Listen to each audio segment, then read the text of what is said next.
Merry Christmas, fellow servants! Kami ang Sunday Feast Alabang Morning Servants Team. Narito kami upang ipakita ang makulay na diwa ng Pasko, mga iba't ibang karanasan sa panahong ito. Nawa, kayo po ay masiyahan at maging inspirasyon sa bawat isa. Ang programang ito ay rated G. Pwede sa lahat ng manonood. Simbang gabi, ay simula ng Pasko. Simbang gabi, simula ng Pasko, sa puso ng laing Pilipino. Gabi ang gigising, sa tugtog ng kampanang walang tigil. Maaga kami kinabukasan, ng kailangan, ding-ding-ding, ang maligayang Pasko po at halik ng kamay.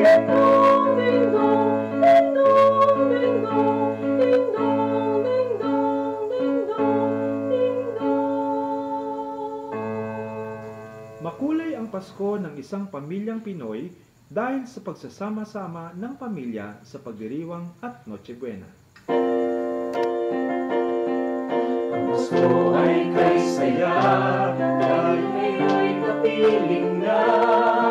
At sa pagsapit ng Pasko, kayo'y naririto. Kayo ay darating, kahit nasaan ka pa. Maligayang bati para sa inyo, sa araw ng Pasko. Makulay at masaya ang Pasko, lalo na kapag may gift giving at may natatanggap tayong mga regalo. 5 araw ng Pasko binigay sa akin na regalo, 5 kulang lobo. 4 na damit at lang sapatos, 2 payo, At isang cellphone na bago. Sa kabilang banda, mas nagiging makulay at makabuluhan ang Pasko dahil nakakaranas din tayo ng ilang mga pagsubok sa love life. ang Disyembre ko ay malungkot, pagkat bisita.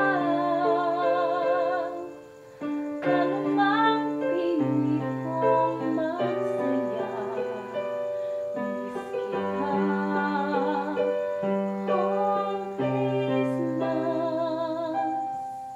Nagiging makulay din ang Pasko sapagkat marami sa ating mga kababayan ay nakararanas ng kakulangang pinansyal. Kaya ibigay mo na ang aming Christmas bonus, pati na ang 13th-month pay, para lahat okay na okay. Sa mga kababayan nating OFW, hindi din madali ang buhay ng mga naiiwang kapamilya sa Pinas. Sana ngayong Pasko ay maalala mo pa rin ako. Hinahanap-hanap pag-ibig ko. At kahit wala ka pa, nangangarap at umaasa pa rin ako. Muling makita ka at makasama ka sa araw ng Pasko. Nagiging makulay at masaya ang Pasko dahil kay Santa Claus.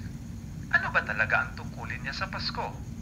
Ating pagmasdan ang gagawin ni Santa Claus.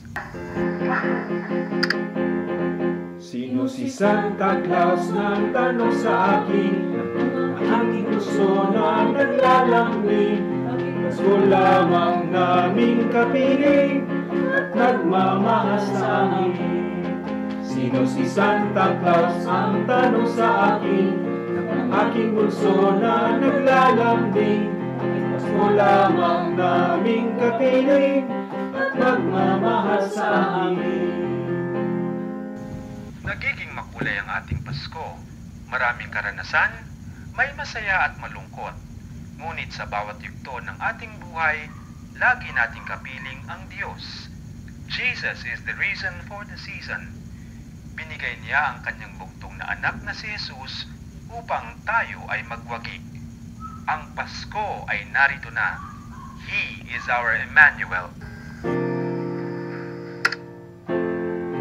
Nagsindi nitong ilaw, walang iba kundi ikaw. Salamat sa liwanag mo, muling magkakakulay ang Pasko. Salamat sa liwanag mo, muling magkakakulay ang Pasko. Dahil ikaw bro, ang Pasko. Salamat po sa inyong pagtangkilik sa aming makabuluhang pagsasadula sa makulay na diwa ng Pasko. At bilang pasasalamat at pagbibigay puri sa ating Panginoon, samahan niyo po muli kami.